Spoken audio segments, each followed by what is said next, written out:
Perfecto. Bueno, muchísimas gracias por acompañarme nuevamente. Seguimos en Roma y pues hoy seguimos de donde quedamos la vez pasada. Como siempre, traigo algunas imágenes para recordarnos como por dónde íbamos y cuál es la narrativa que venimos siguiendo, ¿verdad? Entonces, en la primera sesión sobre Italia habíamos abordado lo etrusco y lo muy temprano, la República muy temprana. Voy a traer creo que tengo un par de imágenes de cosas que son de ese periodo muy temprano que nos recordarán en algunas cosas. Em, pero en la clase anterior empezamos con el imperio, o sea, Roma como imperio y algunos de los cambios que se van a ver con respecto a, pues, el arte y la arquitectura o componentes que ya podemos detectar que son, pues, verdaderamente muy romanos en sí. Entonces, aquí les traje de nuevo la imagen de Augusto César, que fue el sobrino hijo adoptivo de Julio César. Julio César básicamente se había establecido como dictador y unos años después de que lo asesinan, toma poder como el primer ciudadano, porque no se llama emperador, nosotros les decimos emperadores, pero entre ellos el nombramiento era el príncipe, el primer ciudadano. Eh, y una de las cosas que es importante señalar es este interés en volver la vista hacia lo griego, ¿verdad? Entonces aquí estamos ante el Doríforo de Policleto, en donde este es el canon establecido del arte clásico griego, ¿verdad? Y entonces vemos que ese contraposto, en general, esa idealización, vamos a verla presente en esta imagen, este retrato de Augusto, ¿verdad? En donde aquí, bueno, entre las diferencias que podemos señalar es obviamente el hecho de que está vestido. Está vestido y esa vestimenta le atribuye varias características. Esta es una persona muy específica, ¿verdad? Entonces, este es Augusto, el primer ciudadano, es una figura militar, ¿verdad? Y aquí en lo que lleva sobre el torso es como un pectoral que le protege en batalla, pero que lleva en esta ocasión, pues, lo vimos la semana anterior, pero señala esas victorias, las victorias que él ha logrado obtener, lo victorioso que es militarmente, está en una posición de un gesto de orador que debido a la vestimenta es que está hablando hacia eh, pues los soldados, como que dirigiéndose hacia los soldados, pero que a la vez nos recuerda el hecho de que él había sido formado para ser parte del Senado, entonces tiene esa capacidad como orador también, que era sumamente importante.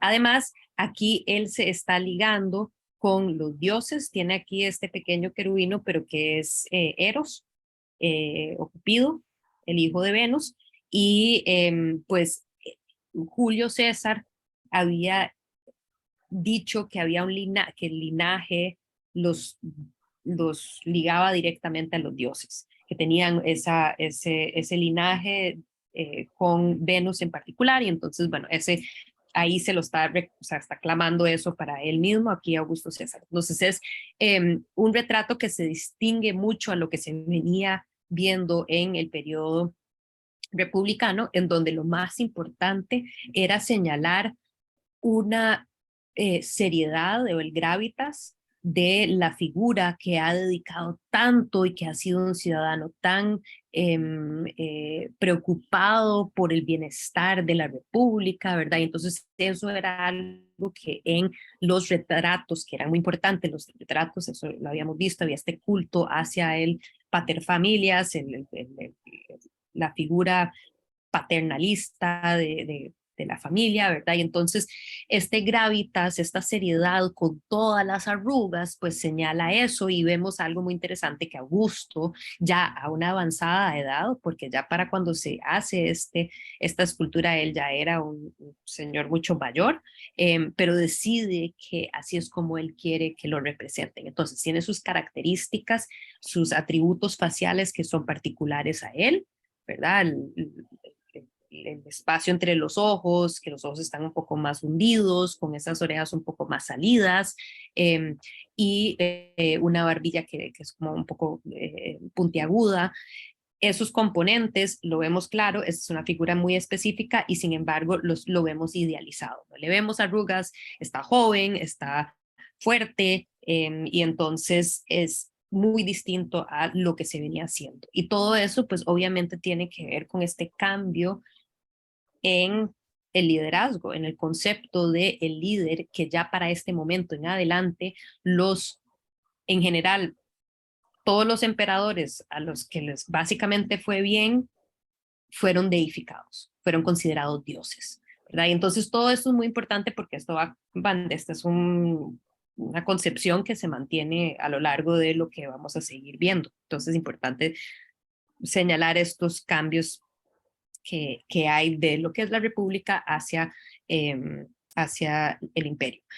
Durante el imperio, principalmente, o sea, instaurado por Augusto, es esta noción de paz, ¿verdad? Entonces, es el querer establecer este es el Arapaquis, que fue como un altar precisamente para celebrar esta paz que se supone que Augusto César había traído. Había mucha guerra civil en Roma antes de él y él logra como que establecer y callar eso, mucho de eso. Y vamos a ver los motivos del por qué la gente se tranquiliza en lo que va de la clase. Pero nuevamente interesante señalar eh, la distinción que hay entre las caras. Estas son figuras particulares, estos son personas que en sí fueron identificadas, o sea, son identificables, son familias, son figuras específicas. Entonces aquí, al opuesto aquí podemos ver un poco más el detalle de las caras, en donde vemos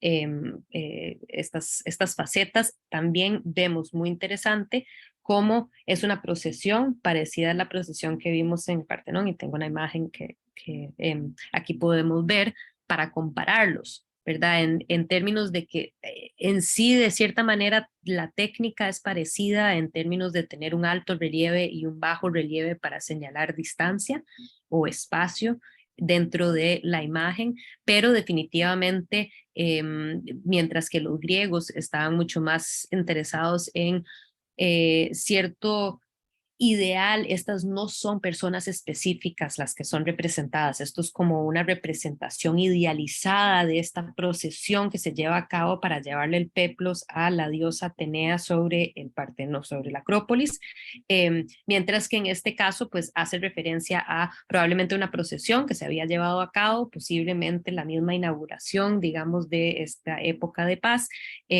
con figuras muy específicas, ¿verdad? Entonces, todo eso es importante tenerlo presente, como en Roma hay este interés en el particular, el individuo, las familias importantes, ¿verdad? Por otro lado, es importante, lo que empecé a elaborar, sobre lo cual empecé a elaborar la semana pasada, es cuáles son los componentes esenciales de una ciudad romana. Obviamente podemos referirnos a Roma en sí como el centro de todo, ¿verdad? Todos los caminos se dirigen hacia Roma y pues en el centro, el corazón cívico es el Foro Romano, ¿verdad? Y entonces este es una reconstrucción de cómo se habrá visto el Foro Romano, y vemos cómo hay pues todos una densidad arquitectónica, una densidad urbana, en donde se está tratando de sacarle el mayor provecho a todos los espacios. Y bueno, vemos que hay edificios que son específicamente cívicos, pero también hay bastantes edificios que son templos o sea, entremezclados. Entonces son los que son los espacios como basílicas, que ahorita, si llegaremos, no sé si llegamos a eso hoy o no, ahí lo tengo, pero estos espacios conocidos como basílicas, que eran estos donde se hacían negocios también se daban en este espacio del foro, pero también tenemos los templos, ¿verdad? Todo mezclado, porque lo cívico y la religión estaban muy entremezcladas. El ejemplo que les había enseñado de una de las pocas casi perfecto estado templos romanos. Este es el templo de Portuno, cerca del río. Em, perdón. Y entre las cosas que me importa o me interesa señalar es pues entender que tiene claras referencia directa al estilo arquitectónico griego. Hay que acordarnos que ya para el último siglo en estas épocas antitas del cambio de eras, este, es importante que, se me fue la pajarita, perdón, que los romanos habían conquistado ya a los griegos, ¿verdad? Entonces, si de todos modos ya había una fuerte presencia cultural griega, pues cada vez se va a integrar aún más, casi como una forma de apoderarse sobre esa cultura que tanto estimaban, ¿verdad? Entonces, por un lado, pues vemos, tiene estas columnas iónicas, o jónicas, perdón, y diferentes elementos, pero por otro, de la arquitectura clásica griega, pero integra aspectos de una arquitectura más autóctona que era de los etruscos, en donde está puesta sobre un pedestal, tiene solo un acceso, no es peristílico, o sea, no tiene columnas alrededor, sino que pues simplemente pilastras, ¿verdad? Entonces, eh, eh, una de las cosas que sí es parecido entre todas estas es que los rituales se llevaban a cabo afuera, para y con el público, ¿verdad? Y adentro eran espacios dedicados a como que un santuario para él o la diosa que se está, o sea, que se está venerando, y sí, los que entraban eran los sacerdotes.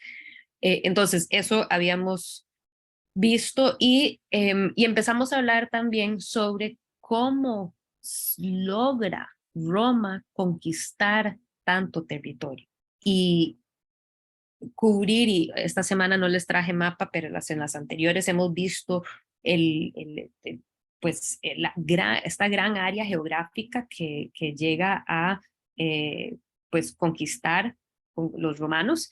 ¿Y cómo lo logran? Pues uniendo todo ese territorio con caminos y luego entonces, aquí estamos viendo el Pont-du-Gard. Pont-du-Gard es obviamente, pues, principalmente conocido por el acueducto que corre por arriba, y que era lo que habíamos abordado la semana pasada, pero también funcionaba como puente, ¿verdad? Y entonces, esta capacidad que tuvieron los romanos de que los mismos soldados, después de conquistar, eran los que construían. Entonces se construían todos estos caminos porque sabían que para mantener control tenían que tener fácil acceso a todos los lugares conquistados, y además todos estos pueblos conquistados, estas diferentes culturas, les permitieron mantener mucho de lo que les distinguía a ellos culturalmente, siempre y cuando pues se pagaban el tributo, digamos, a Roma, y se convertían en romanos,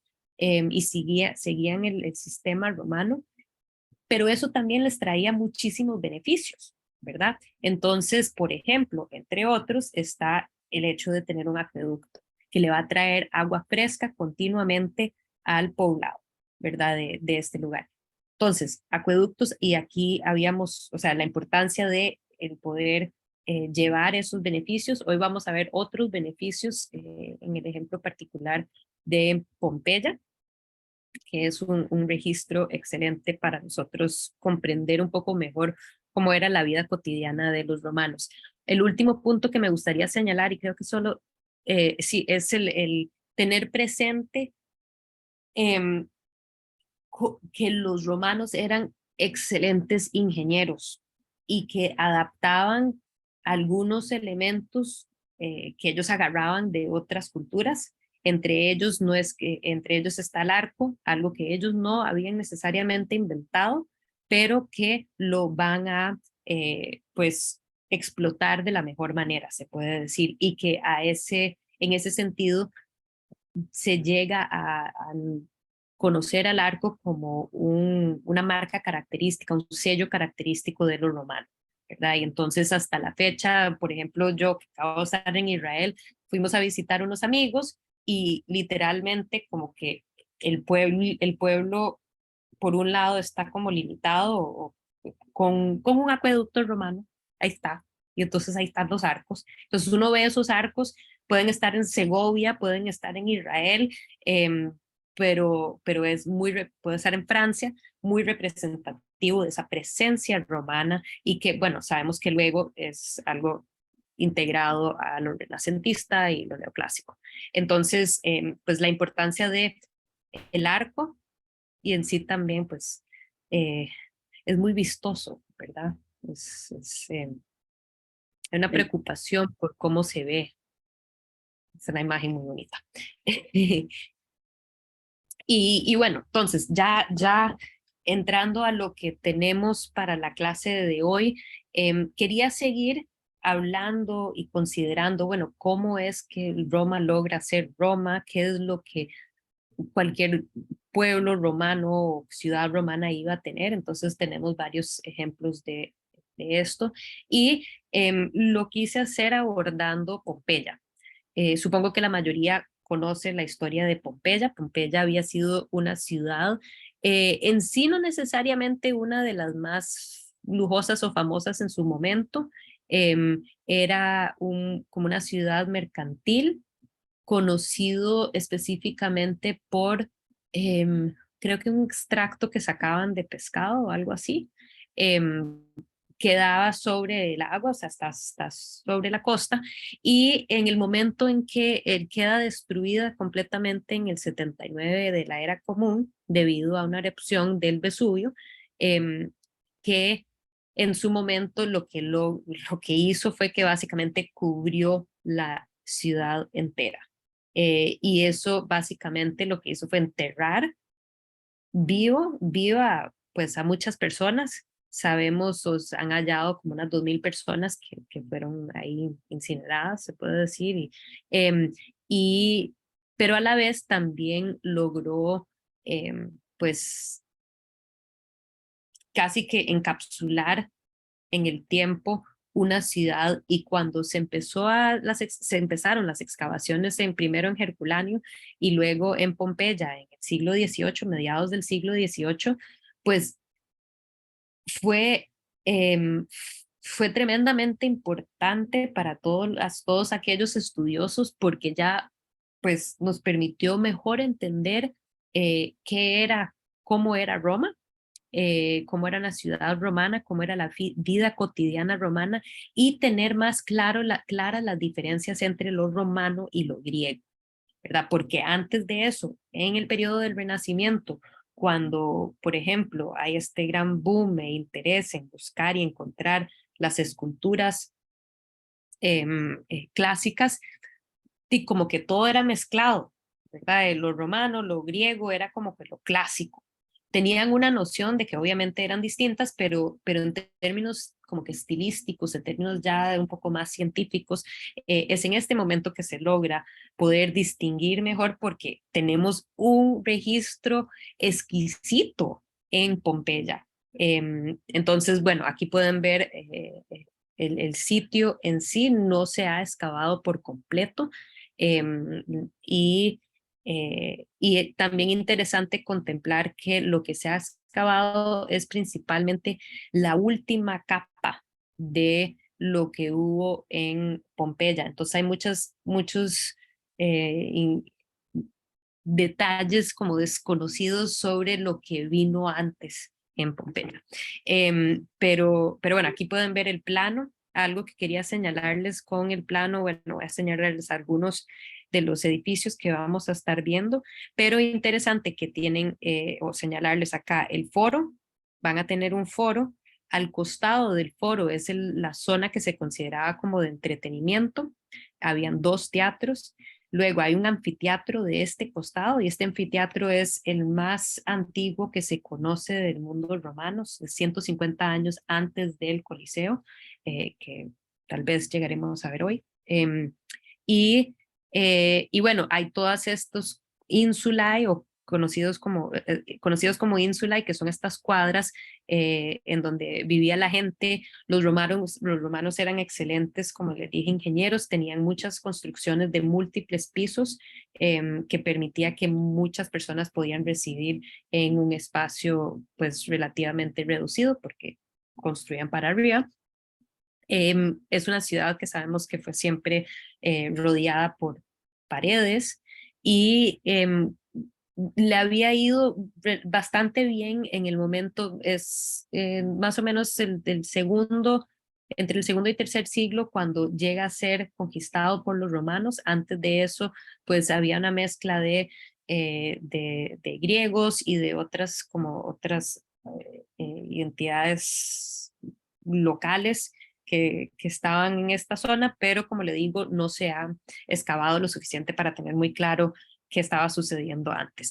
Entra dentro del dominio romano y definitivamente ya para el primer siglo antes de la era común les está yendo bien, ¿verdad? O sea, hay bastante, o sea, crece la ciudad y pues hay construcciones grandes e importantes. Y vamos a estar viendo las termas stavianas, que son estos bathhouses donde iban a bañarse.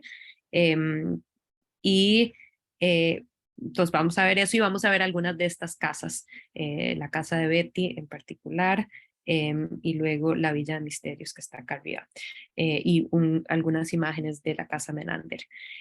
Vamos a ver el templo Isis. Entonces, señalo todas estas cosas en particular también para recordar este punto sobre, bueno, cómo lograron los romanos instalarse con una presencia tan fuerte en tanta región. Pompeya obviamente no es tan largo de Roma, pero esto lo podríamos ver en todos los otros lugares conquistados por los romanos y era porque venían con un montón de beneficios.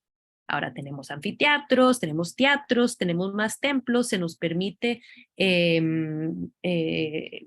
tener nuestras propias creencias siempre y cuando aceptamos sus dioses públicamente en los actos cívicos, hay que estar presente. Y bueno, a estas termas hay esta serie de beneficios y pues todo el movimiento económico también facilitado por un imperio mucho más grande, ¿verdad? Entonces, así podemos entender que esta presencia romana se mantiene ahí. Obviamente hay un foro, ¿verdad? El corazón cívico.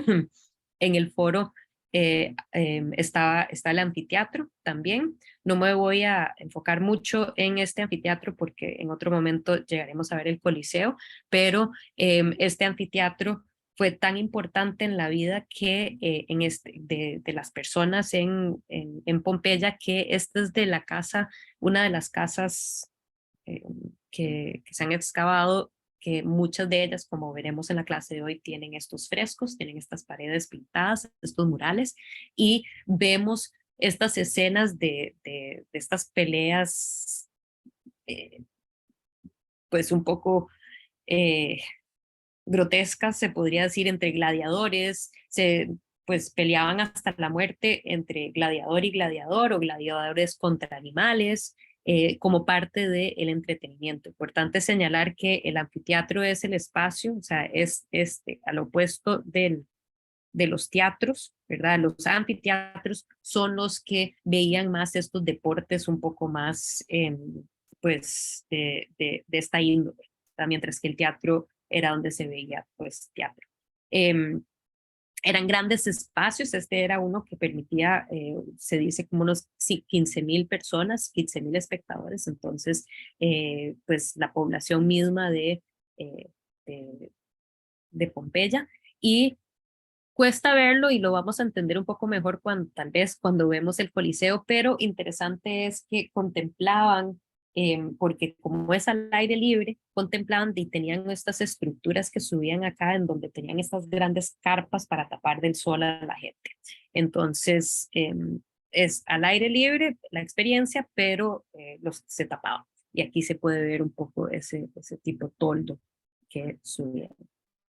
Entonces, anfiteatros, teatros, termas, que las termas eran tremendamente común em, ir a las termas a bañarse, pero se llevaban a cabo pues negocios. Las mujeres iban, supongo, a chismear o comentar sus vidas en estas termas. Era muy, muy común que era de como nosotros íbamos a tomar, vamos a tomarnos un café, ellos iban a las termas. Alguna gente, o sea, las casas más grandes que de las personas más adineradas tenían sus propias termas en sus casas.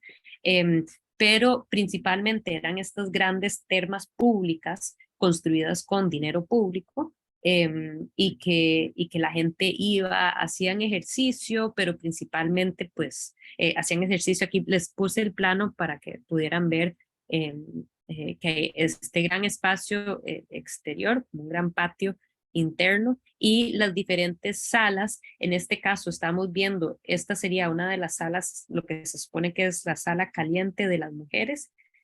Acá abajo vemos el de hombres, y lo que podemos ver es cómo era que calentaban el agua. Entonces tenían un piso, pero debajo del piso, o sea, el piso estaba, digamos, chorreado sobre un espacio que permitía que agua entrara, y ahí es donde metían el agua caliente. Entonces se calentaba el espacio por debajo.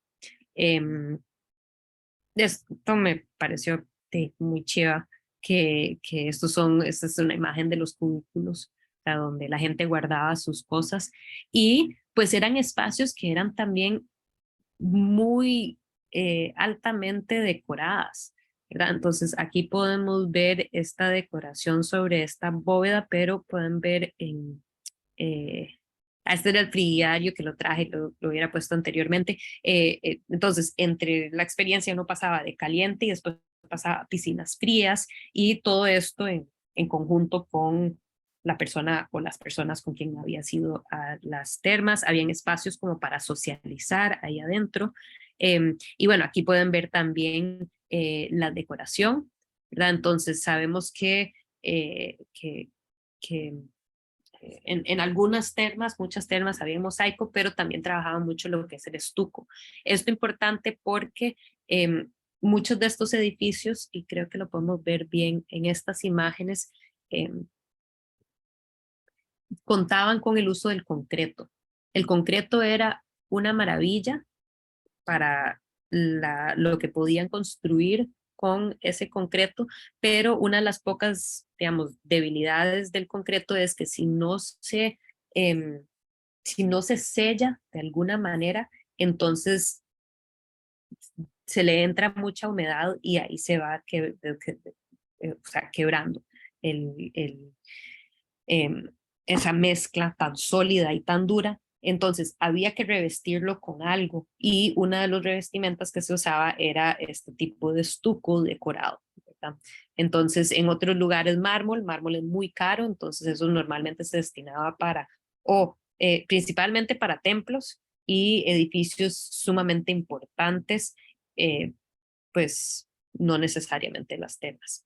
Entonces, súper beneficio tener estos espacios lujosos, muy bonitos de socialización para ir a estar, y que habían múltiples termas. O sea, yo les enseñé solo el Staviano, pero habían múltiples termas en Pompeya. Y eh, también claramente iban a haber muchos templos eh, dentro de la ciudad, chorreados por la ciudad en sí, pero les traigo en particular el ejemplo del templo a Isis, porque es muy interesante el hecho de que esta es una diosa egipcia, ¿verdad? Entonces, y este templo a Isis, perdón que me devuelvo un toque, pero creo que es importante señalar, ojo qué tan cerca es este templo al foro, o sea, al centro cívico de la ciudad, y ahí el templo que se encuentra es el templo de Isis.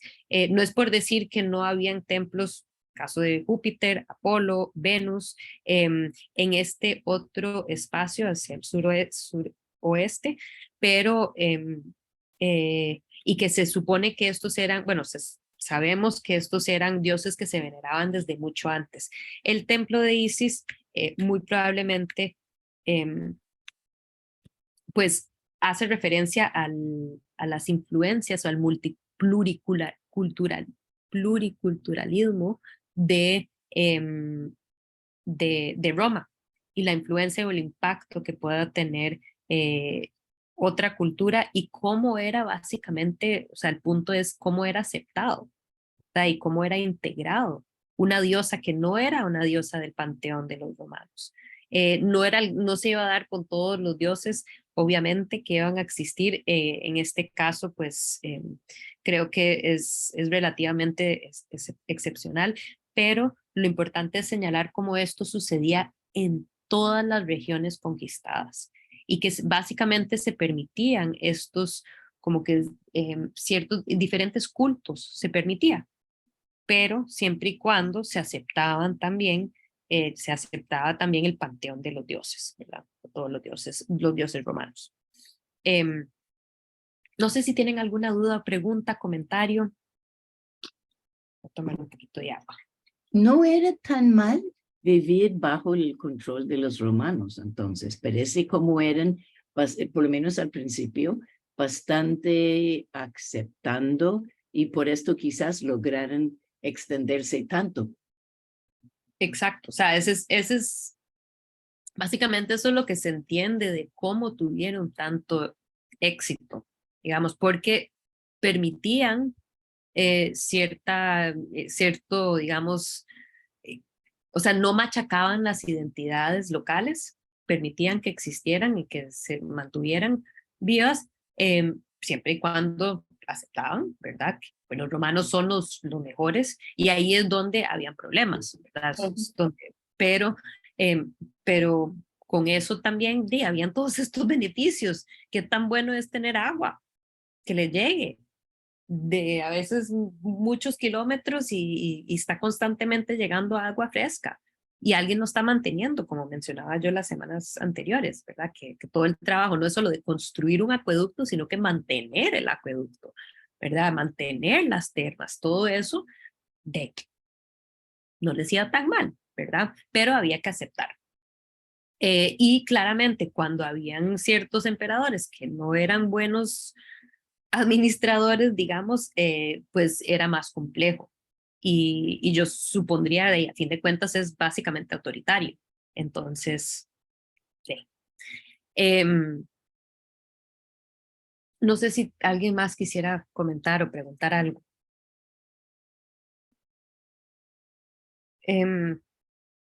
Entonces, en, como les decía, en Pompeya nos permite ver este excelente registro de lo que fue la vida romana, la vida cotidiana, algo que no tenemos en muchos de los otros, bueno, todos los otros sitios arqueológicos romanos que existen, es esta posibilidad de ver casas. O sea, las casas ahí están, muchas de ellas casi intactas, como esta que estamos viendo acá, la casa de Menandro, que se las traigo porque uno me encanta, eh, me encanta ver estas imágenes, imaginarme ahí. Esto, lo que estamos viendo acá es en la entrada de las casas. Ahora les voy a enseñar aquí más bien un plano. Ok, ¿qué sabemos sobre la arquitectura romana doméstica? Pues tenemos, y esto creo que se los había comentado la semana anterior, pero si no, pues lo reitero. Así lo había comentado cuando hablé sobre los templos etruscos, que una de las principales escritos que tenemos de arquitectura fue escrito por Vitruvio, ¿verdad? Entonces Vitruvio había como registrado mucho de lo cual se había reutilizado o que se había como encontrado en términos del escrito en sí durante el Renacimiento, ¿verdad? Imagínense el dibujo de Leonardo da Vinci del hombre, el hombre Vitruvio, ¿verdad? Que era todo a partir de pues, medidas. Entonces, teóricamente lo estaban viendo, pero poder ir a Pompeya, poder ver estas casas, nos permitió poder pues darle como que visualizar eso que a través de siglos solo se había tenido pues en estos tractos escritos por el arquitecto. Entonces, aquí las casas, esto es como un ejemplo plano generalizado a partir de pues, los escritos y en general todas las casas de las grandes familias, podemos decir, o una familia o sea, porque como les decía, habían estos edificios de apartamentos donde vivía la mayoría de la gente y después habían las grandes familias, comerciantes en particular, pues, señores de negocios, el paterfamilias era, o sea, era todo, y atendía a los clientes en su casa. Entonces la casa era sumamente importante, un espacio privado, pero también abierto al público en gran medida y que pues había que ostentar, porque había que mantener siempre pues esta imagen de ser un patrón versus el cliente que llega y había como unas relaciones en donde uno le hacía favores, el otro le protegía y así. Entonces, entraba uno por acá, la entrada es el ostium, entra por acá, pasa por el vestíbulo, ¿verdad? El número 2, y llega al atrio. En el atrio siempre, casi siempre había un impluvium, que es esta piscina que se usaba para recolectar agua de lluvia y, por lo general, o sea, lo interesante es que Pompeya nos permite tener claro que no todas las casas claramente siguen este diseño exacto. O sea, las casas iban a, en general, tener estos elementos, pero están diseñados pues, distinto, basado en el espacio, los requisitos de la misma familia, pero, perdón, el número 8 acá es el conocido como el tablinum, que es la oficina donde atendía el paterfamilias, o sea, la gran figura de la familia, atiende al público, que entonces el público entra por acá, está viendo este espacio, que obviamente el espacio también va a estar altamente decorado con diferentes elementos lujosos ahí presentes, y llega y lo atienden acá y aquí, en este caso, en general, había como una vista hacia el peristilo, que es la parte de afuera. Entonces, esta primera parte es conocida como la pars urbana, la parte pública, y luego está la parte rústica, la parte privada o el pars rústica, en donde está el peristilium, este patio abierto con columnas, es como el centro de la vida familiar, todo eso se lleva a cabo acá, está la cocina, está el triclinium, que sería el comedor, muchas veces había una huerta, un hortus, un pequeño jardín, y algo que yo, o sea, algunos de los cuartos se consideran que eran, pues podrían ser estos, o también en muchos casos habían cubículums o estos cuartos alrededor del atrio, de los cuartos de la gente, que probablemente este era más bien para la ayuda doméstica. En algunos casos había un segundo piso y en esos casos el segundo piso normalmente era para cuartos. Entonces, me devuelvo un toque para ver nuevamente. Aquí es nosotros entrando, pasando el vestíbulo, entrando al atrio. Este es el espacio en donde se recolecta el agua y bueno, uno puede ver hacia afuera, hacia atrás, al peristilio, que es pues este espacio que era ya como el espacio que solo a alguna gente se le iba a permitir la entrada, pero uno podía ver como a través de eso. Esta es la casa de los Betty, que nos permite, pues también, es que son unas vistas tan bonitas, unas imágenes tan lindas, que entonces aquí estamos en, nuevamente, el atrio, viendo hacia el peristilo. Este era un atrio y creo que les traje, sí, aquí pueden ver el diseño, en este caso, es distinto.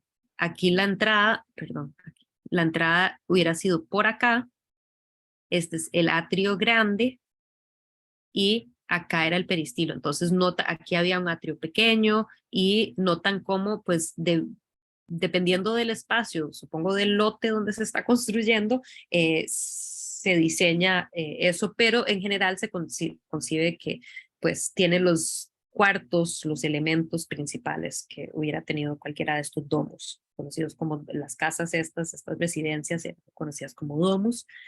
No son villas, las villas son las que son como lugares donde la gente que como que escapaba, las personas muy adineradas podrían tener como un retiro campiño, ¿verdad? Eso hubiera sido una villa. Este es un domus, esta es una casa en la ciudad que tiene como una función cotidiana continua, ¿verdad? Em, entonces, ahora de aquí, habiendo comentado sobre un poco sobre la arquitectura y las funciones de la casa, me permito abordar los diferentes estilos de pintura. Algo que es muy emocionante de los hallazgos en Pompeya y Herculano y algunas otras comunidades ahí cerca, aledañas, boscorriales, aledañas al volcán, es que como quedaron enterrados más de 1800 años casi, menos 1700 años, las pinturas se mantuvieron. Tenemos muy poco registro de pintura porque la pintura es mucho más frágil que digamos, que la piedra, ¿verdad? Y entonces no nos ha llegado mucha pintura de muchas de las culturas antiguas, pero en este caso, pues debido a lo sucedido, lo podemos ver.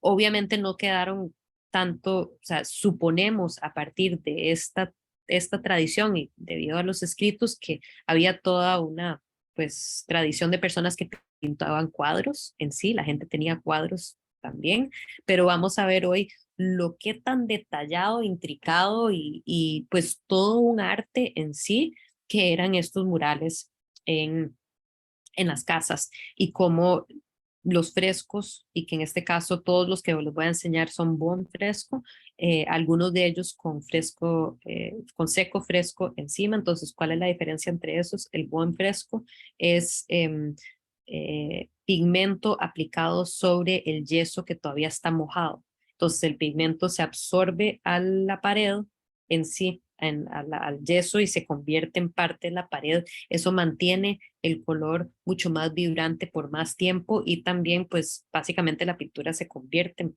pues, precisamente parte de la pared, y entonces es en ese sentido más permanente porque no, pues no van a haber flequitos de pintura. Pero en algunos casos lo que hacían es que después de hacer el bon fresco, en algunos de los más detallados volvían a entrarle con el seco fresco, que es pues ya seca la pared y le pintaban encima. Eh, a finales del siglo XIX había un arqueólogo que a partir de los murales, de los frescos en Pompeya, establece lo que continuamos a usar como la categorización de las pinturas de los frescos o los murales, pinturas de pared de los romanos. Entonces, empezamos con lo que se conoce como el primer estilo, que es, y estos se supone que es un desarrollo, o sea, es un desarrollo cronológico, ¿verdad? Entonces vamos como que del primer estilo, entramos luego al segundo y después el tercero y el cuarto. Y denme un segundito. Entonces, las paredes pintadas más antiguas pertenecen a este primer estilo que en este caso estamos viendo una que hubiera sido del segundo siglo antes de la era común, y que no estamos viendo bien la imagen, pero quería darles una idea de, pues, tal vez cómo se vería en la casa. Las paredes cubridas o cubiertas por estos planos pintados que lo que representa, y aquí ya lo pueden ver, otro ejemplo este es de la Casa del Fauno, en donde vemos que lo que están intentando hacer los artistas es dar la impresión que hay una cobertura a la pared con mármol, o sea, una cobertura de piedra. Como les había comentado anteriormente, los templos muy grandes y elegantes edificios iban a tener las paredes revestidas con mármol o con algún tipo de travertina o piedra, y de diferentes colores, de diferentes, especialmente como va expandiendo el, el Imperio Romano, pues más van a poder importar de diferentes lugares más piedra y con diferentes tonos. Entonces, eso esa era la forma en que se decoraba. Pero en las casas, pues obviamente eso iba a ser muy caro. Entonces, lo que hacían era que pintaban y para dar la ilusión sobre esa pared plana, de que la pared plana no está simplemente cubierta con yeso, sin yeso pintado, sino que pues da la impresión de que es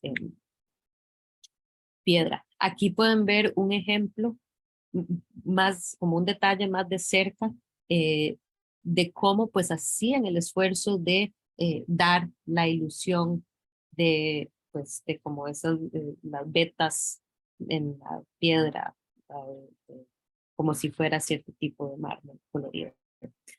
Entonces, ese es el primer estilo. El segundo estilo va a contemplar más bien, en vez de dar la impresión de simplemente una pared plana decorada, más bien iba a crear el espacio, la ilusión de espacio, ¿verdad? Iba a crear estas escenas también que pues ampliaban el espacio porque uno entraba y pues y el espacio continuaba, ¿verdad? En este caso, estas de la, eh, el jardín el jardín pintado de la Villa Livia, que Livia era la esposa de Augusto, ahí es donde habían encontrado el Augusto, la copia del Augusto Prima Porta, que vimos al inicio de la clase de hoy. Entonces, este es un fresco que también es interesante pensar qué es lo que desean, o sea, el deseo de rodearse y pues tener de capturar las diferentes sensaciones. Una de las cosas que mucho habla la literatura sobre este y muchos otros murales es cómo eh, contienen elementos en sí, podríamos decir narrativos o que podemos contemplar sobre ellas, la belleza de la naturaleza, en este caso hay una jaula y después tenemos todos estos pajaritos y los pájaros, o sea, la jaula y los pájaros, ¿verdad? No están, estos están libres, podemos escuchar el canto de los pájaros, estos son árboles frutales, podemos oler y esa sensación de estar afuera, ¿verdad? Y de tener pues el oído, el olor, el tacto, la vista, todo pues una experiencia muy pues plural en un espacio pues y que a fin de cuentas es una sala cerrada, ¿verdad? Pero interesante ver todos los detalles que van a integrar a la pared y es a la pared entera, ¿verdad? Aquí pueden ver, ya les hubiera puesto este primero, porque aquí pueden darse una idea del espacio, ¿verdad? Sí, son espacios que no es que hay como muchísima luz que está entrando, no es que tienen estas grandes aperturas en las paredes, más bien la pared es esencial, se necesita para la construcción de estos espacios, no se puede abrir necesariamente toda una pared, eh, pero deseamos tener esa sensación de estar afuera, ¿verdad?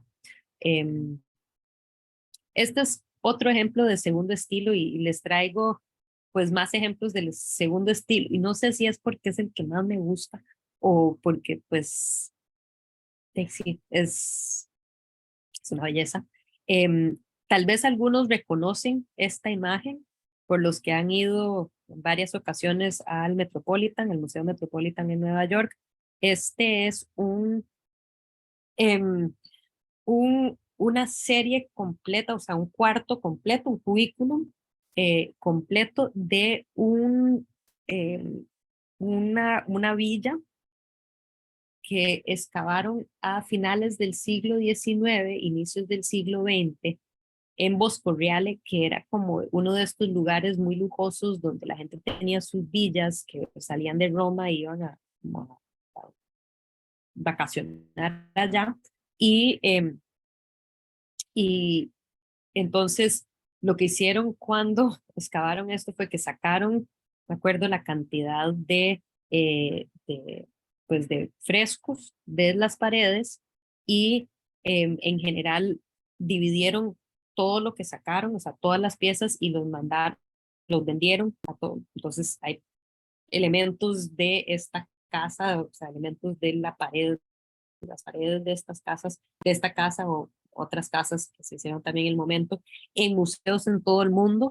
Y una de las cosas que sí se logró mantener era el currículum, este cuarto. Entonces tenemos el cuarto completo y eso es muy emocionante porque pues en general todas siempre se vendían como en pedacitos, ¿verdad? Entonces este cuarto ha sido y muchos de los murales que estamos viendo, obviamente se ven con los colores muy profundos y casi brillantes, que obviamente cuando se los encontraron no estaban así.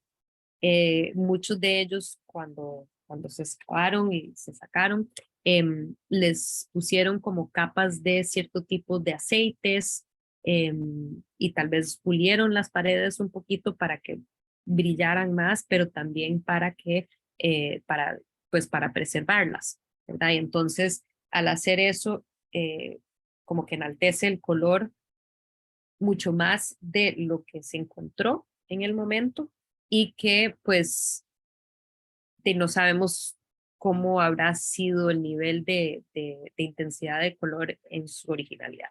Pero todo eso dicho, estamos ante este currículum eh, que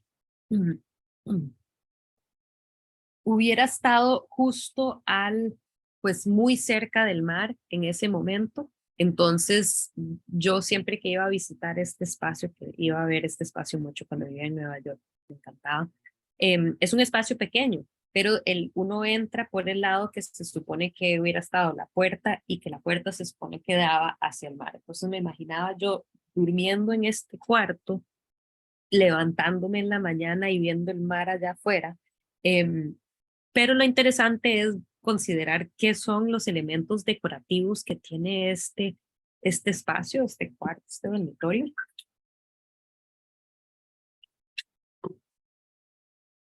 Es del segundo estilo. Nuevamente voy a recalcar cuáles son los elementos, pues no sé si lo dije claramente anteriormente, pero en el segundo estilo normalmente contiene elementos de esta revestimenta en la parte inferior y luego integra componentes arquitectónicas con vistas entre esos elementos, vistas que extienden el espacio, ¿verdad?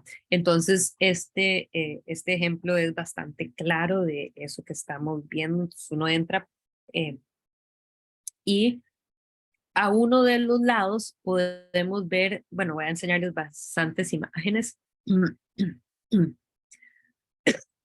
Pueden ver este interés en estas vistas arquitectónicas. A los historiadores de arte nos interesa mucho el hecho que están usando una perspectiva, pero no es una perspectiva parecida a la perspectiva que se usaba en el Renacimiento, que normalmente solo tenía un punto de fuga, tal vez dos, pero en este caso pues no hay un solo punto de fuga, entonces no es tan matemáticamente construida, pero sí hay esta intención de dar la sensación o esta ilusión del espacio, ¿verdad? Y de la profundidad.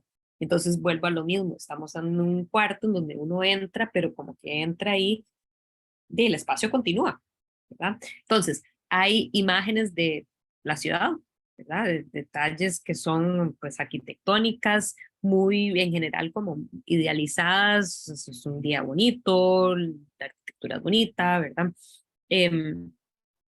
Aquí pueden ver más de cerca el interés, o sea, el nivel de detalle. Aquí está esta estatua con un pequeño altar, ¿verdad? Entonces, una estatua de para algún tipo de rito, pero esto es muy común, que habrían altares por toda la ciudad y altares que posiblemente, pues, personas privadas, o sea, individuales hubieran tenido.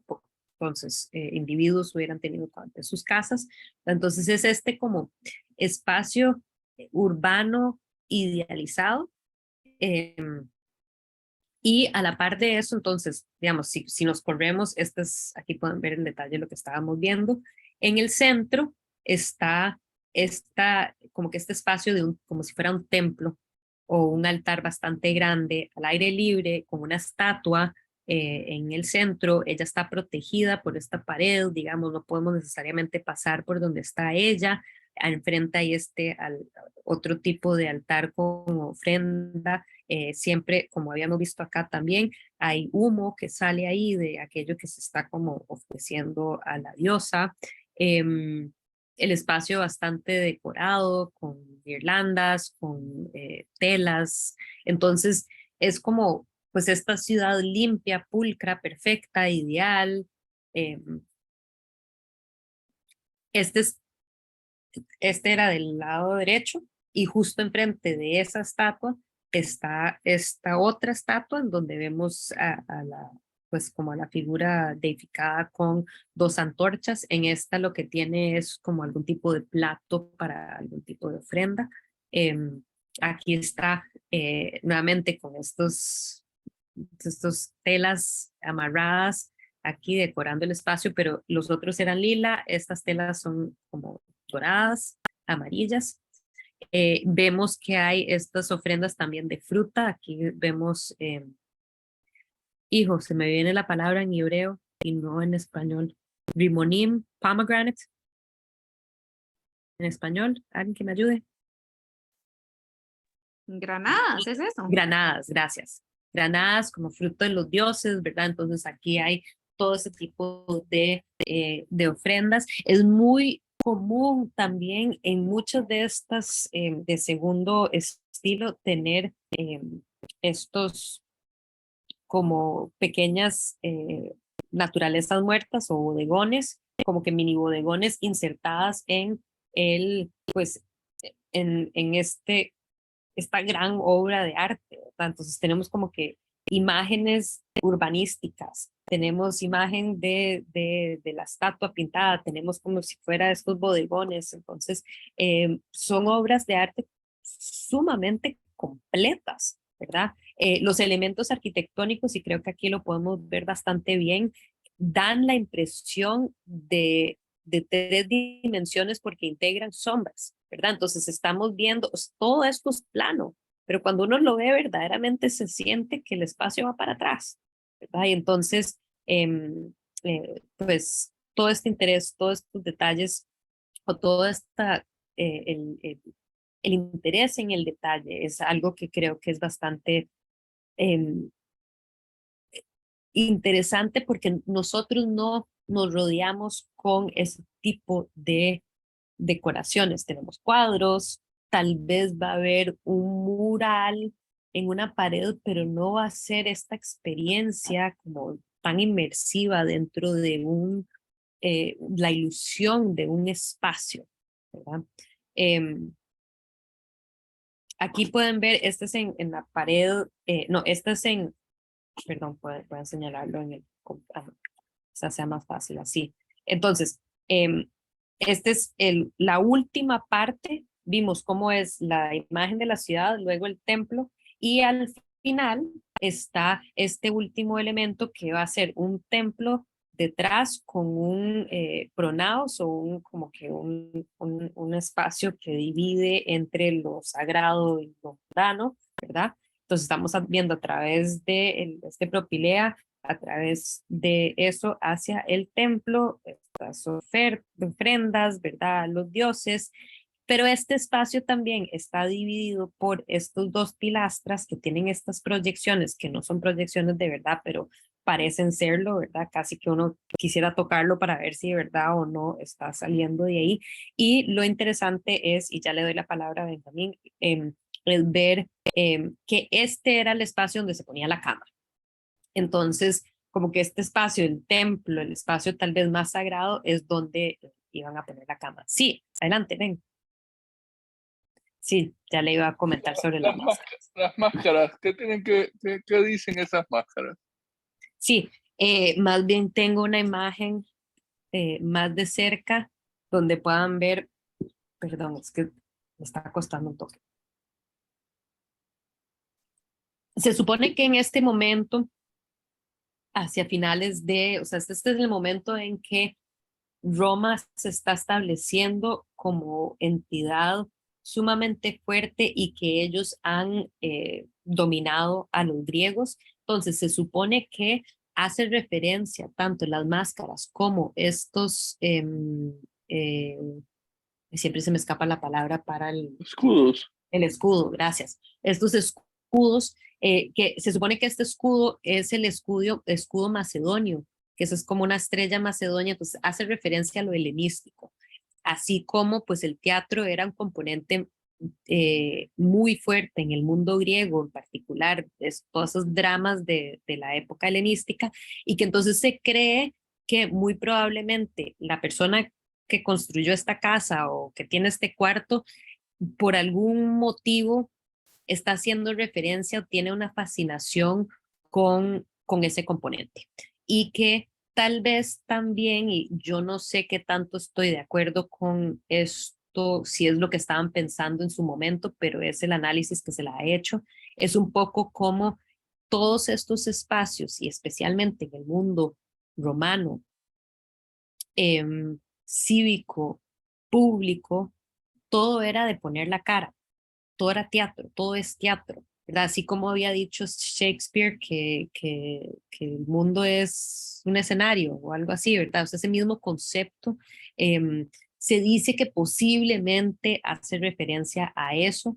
Yo no sé qué tan de acuerdo estaría con eso. Estoy más de acuerdo con esta noción de que pues lo helenístico era había un énfasis bastante fuerte de pues esos componentes culturales en ese momento, pero puede ser que hay una, digamos, como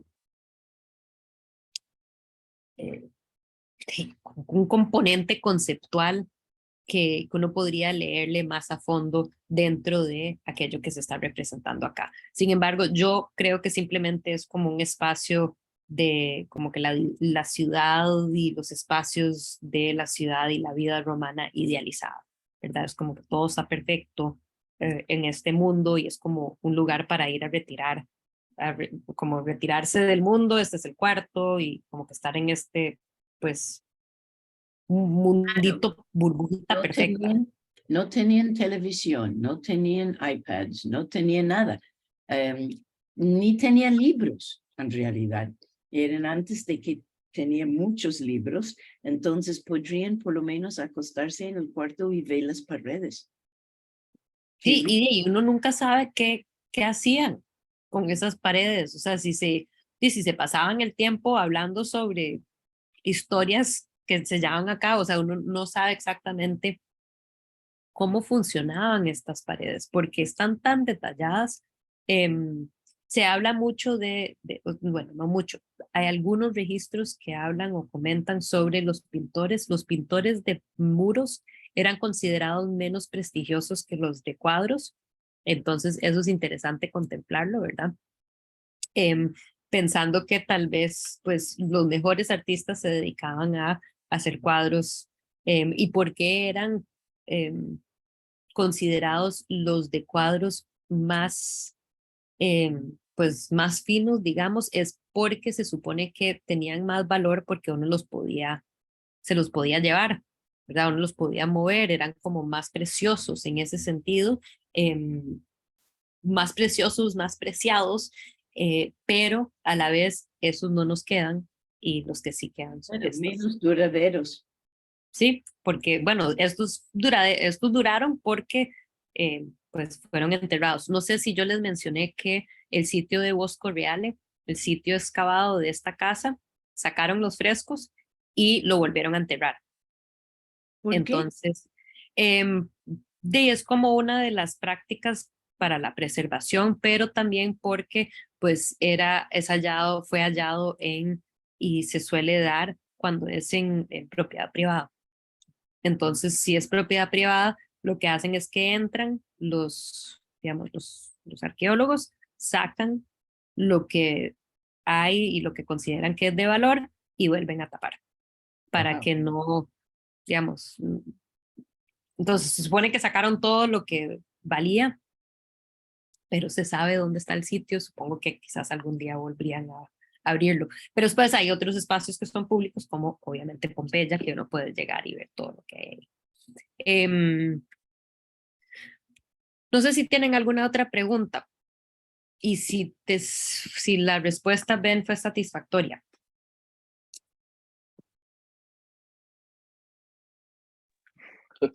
No estoy seguro que sea, pero bueno, es una respuesta. Es la Pero sí, respuesta que, sí, que la respuesta que existe. es la Ah, respuesta que existe ambos componentes, ¿verdad? Eso de principalmente la referencia a lo mm, helenístico, macedonio, ¿verdad? Con este escudo específicamente, con esa estrella, ¿verdad? Pues claramente hay una relación con eso, pero aparte de eso, estas máscaras se ven en otros frescos en algunos o los he visto, ajá, en algunos otros frescos sí los he visto, ajá. en otros lugares. Eh, Creo que tal vez les tengo uno más adelante en donde se pueda ver, pero no me acuerdo. Entonces, o quizás estaba en uno de los anteriores. Acá no. Es que me acuerdo de haber visto en otro lugar, pero ojo que en torno a todo este espacio están estas máscaras, ¿verdad? Y son estas máscaras que sí hacen referencia al teatro, en particular al teatro griego, ¿verdad? A lo mejor el persona de este cuarto fue un director teatral. Puede ser. Aquí pueden ver, o sea, pueden ver sobre cada una de estas estatuas.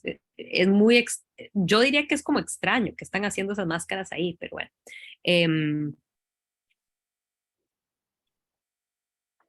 Paso al tercer estilo. El tercer estilo buscaba nuevamente lo plano y habían estos grandes pues planos de color con elementos arquitectónicos, como estos elementos arquitectónicos, pero fantasiosos. A Vitruvio no le agradaba lo que se conoce como el tercer estilo. No es que los romanos tenían categorizadas, esta fue una categorización que se hizo, como les dije, mucho después, a finales del siglo XIX, a partir de las paredes de Pompeya específicamente, pero Vitruvio sí había abordado y hablado sobre esto y le parecía como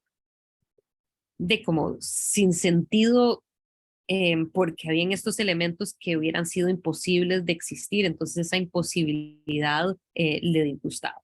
Pero estos grandes planos de color, y estos elementos así como muy delicados y en algunos casos algunas escenas pequeñas como estos cuadritos pequeños que contenían diferentes imágenes podrían ser de dioses, imágenes pues de lo que sea. En este caso son imágenes de pues elementos egipcios, ¿verdad? Entonces abajo tiene un candelabro y arriba podemos ver estos diferentes como egipcios, pero también este es como egipcio, pero tal vez estos son como mesopotámicos, ¿verdad? Entonces, nuevamente algo que es exótico, ¿verdad? Integrado a la decoración, pero ojo que es todo con como mucha delicadeza y muy pequeño comparado con lo anterior. Y después está el llamado cuarto estilo, que básicamente integra todo lo que hemos visto y aún más en que tenemos los elementos arquitectónicos, tenemos estos planos grandes con estas pues decoraciones más finas, estos espacios abajo que aparentan ser mármol, ¿verdad? O diferente vestimenta de pared, y tienen este otro componente que serían lo que parecen ser cuadros pintados. Entonces, asumimos que así era como la gente hubiera tenido sus cuadros en la pared, ¿verdad? Pero estos son escenas, cuadros pintados sobre la pared misma, ¿verdad? Entonces, notamos que pues integra un poco de todo lo que hemos mencionado hasta el momento. Ambas son de la casa de los Betty, que era una de las casas que les había enseñado anteriormente. Aquí pueden ver pues otro ejemplo de una de las habitaciones, los cuartos. que tiene pues nuevamente estos elementos arquitectónicos, las vestimentas, elemento que da la impresión que tenés estas columnas o componente de como una base para esta columna, con estas ventanas que van hacia afuera, con estos edificios como que idealizados, que dan la sensación de que se extiende el espacio. Y yo supondría que era pues, para hacer sentir más grande los espacios, especialmente cuando pues, no era que uno estaba rodeado de ventanas. Pero no hay que subestimar el espacio de algunas de estas casas, porque la casa, por ejemplo, de los Betty, medía, se supone que unos 1.100 metros cuadrados. Entonces eran hogares, algunas de ellas bastante grandes. Bastante grandes.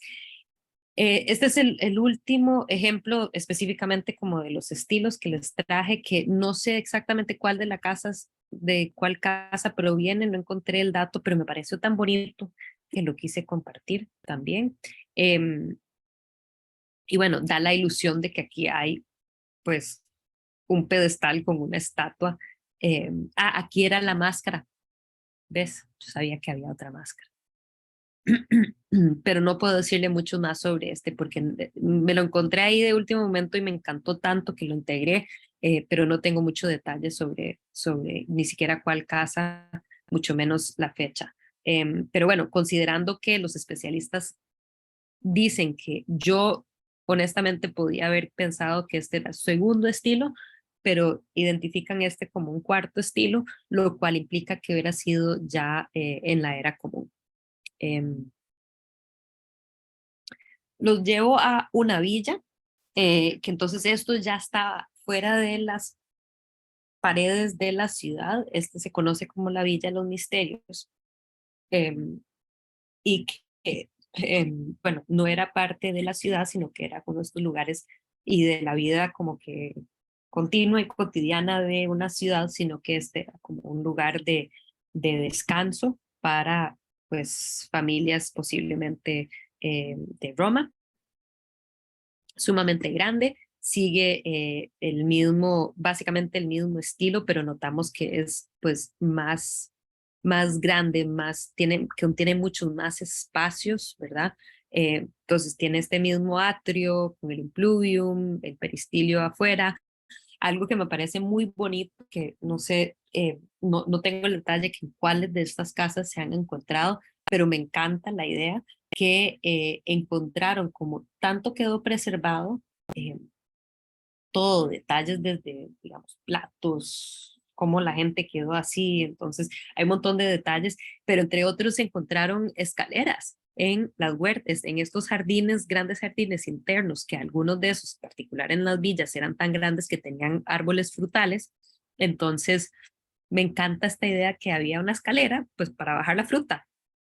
Entonces, bueno, muy, muy bonito pensar eh, pues que una vida bastante lujosa, que en su momento, en la actualidad, se ha alejado el agua y el nivel del agua, pero que originalmente se supone que pues el agua hubiera llegado bastante cerca a donde era este hogar. Hoy en día ya no es así, pero eh, el agua tenía un nivel más alto.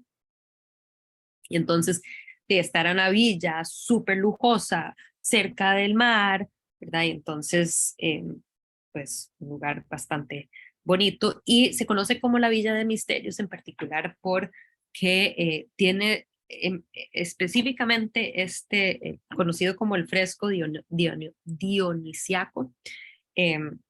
Pero honestamente es un misterio, no tenemos muy claro qué era, qué es lo que representa necesariamente, qué habrá sido esta sala, este cuarto donde se encontraron estos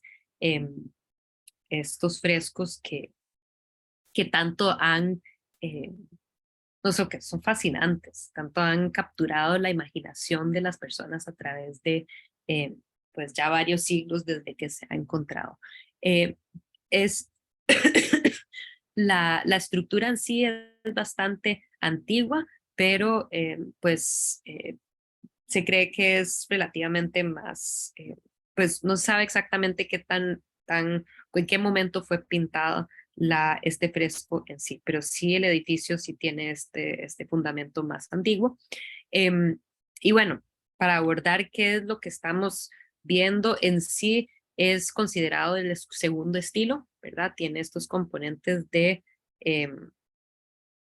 como de la revestimienta de pared de mármol, tanto abajo como arriba, y después estos elementos arquitectónicos, pero lo que es fascinante en este caso es que hay figuras y lo que distingue mucho esta es el tamaño de estas figuras. Estas figuras son tamaño real.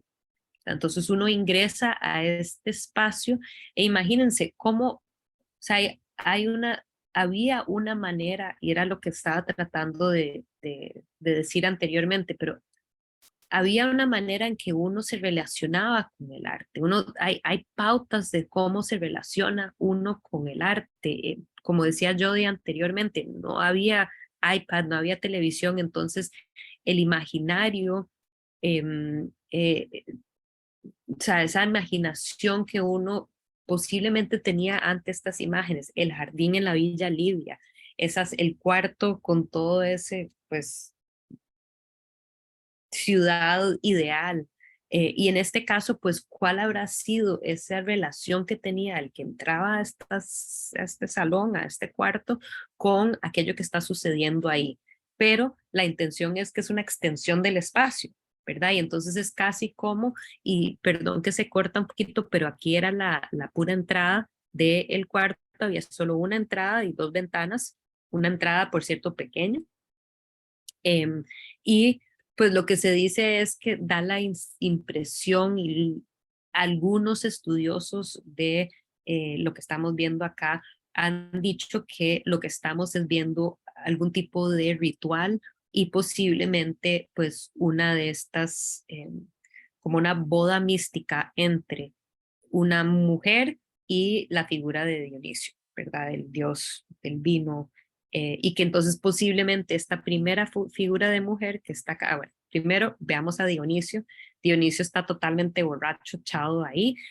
Interesante señalar la diferencia entre, y no les traje la imagen específicamente del que se cree que es Dionisio, pero imagínense la diferencia entre lo griego y en este caso lo romano y la representación de estos dioses. Los griegos jamás representaban la figura como tan echada, ¿verdad?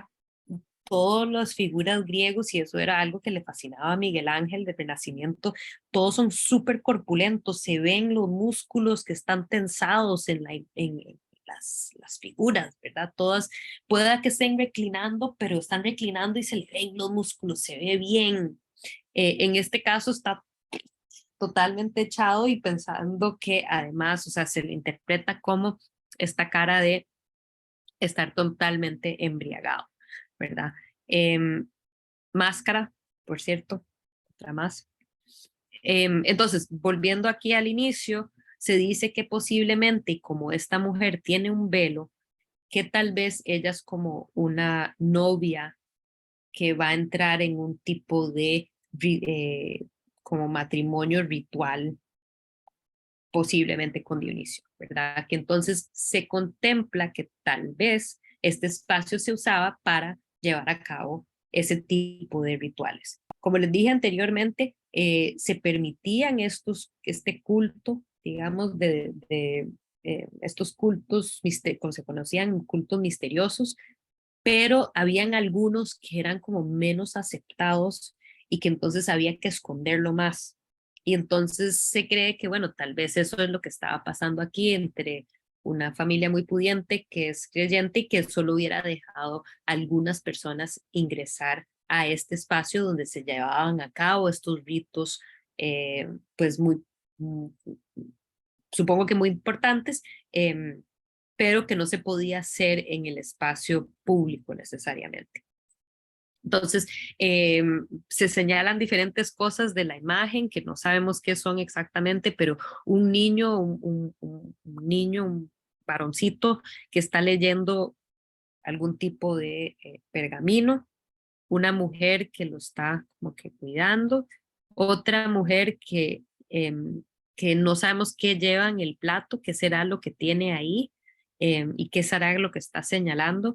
Algo que parece muy interesante, que las personas han notado de esta imagen, estas imágenes en general, me voy a devolver a esta, es que de cierto modo cada uno de ellos está en lo suyo, entonces comparten un mismo espacio, pero cada quien está como que muy enfocado en el papel que le toca en ese momento y que entonces tal vez hay que verlo no necesariamente como una escena, es como si fuera una fotografía de algo que está pasando, sino como una interpretación de los roles que hay. Eh, des, después de esta figura de la mujer, sigue adelante y vemos la figura de un sátiro que está tocando un instrumento, entonces aquí hay figuras que están tocando instrumentos, entonces se integra el componente del sonido. Hay también importante señalar que, bueno, algún tipo de olivaciones o digamos ofrendas, o también se ha interpretado como algún tipo de como lavado ritual que se está llevando a cabo acá entre estas mujeres, ¿verdad? Porque vemos que está como chorreando algún tipo de líquido. Música, una mujer que pues parece que tal vez está como bailando, ¿verdad? Unos animales y, y luego llegamos después de esas figuras anteriores, llegamos ya, nos acercamos más hacia otra figura de sátiro, que los sátiros son mitad chivo, mitad hombre, ¿verdad? Y que se supone que se embriagaban un montón, se emborrachaban siempre, eran súper fiesteros, siempre acompañaban a Dionisio y al final tenemos nuevamente la figura de Dionisio, o sea, es el que les enseñé al inicio, la figura de Dionisio que se supone que está recostado sobre su amante Ariadne. Entonces, sí, ese sería, me voy a detener acá, pues ya son las 7:30, entonces terminamos donde más o menos pensé que lo íbamos a hacer, que logramos ver este componente súper importante de las pinturas al fresco de los romanos, que pues principalmente tenemos los ejemplos en esa zona, pero que se asume que habían en todo el mundo romano en su momento. Así que voy a dejar de grabar, denme un segundito porque no encuentro. Y no sé si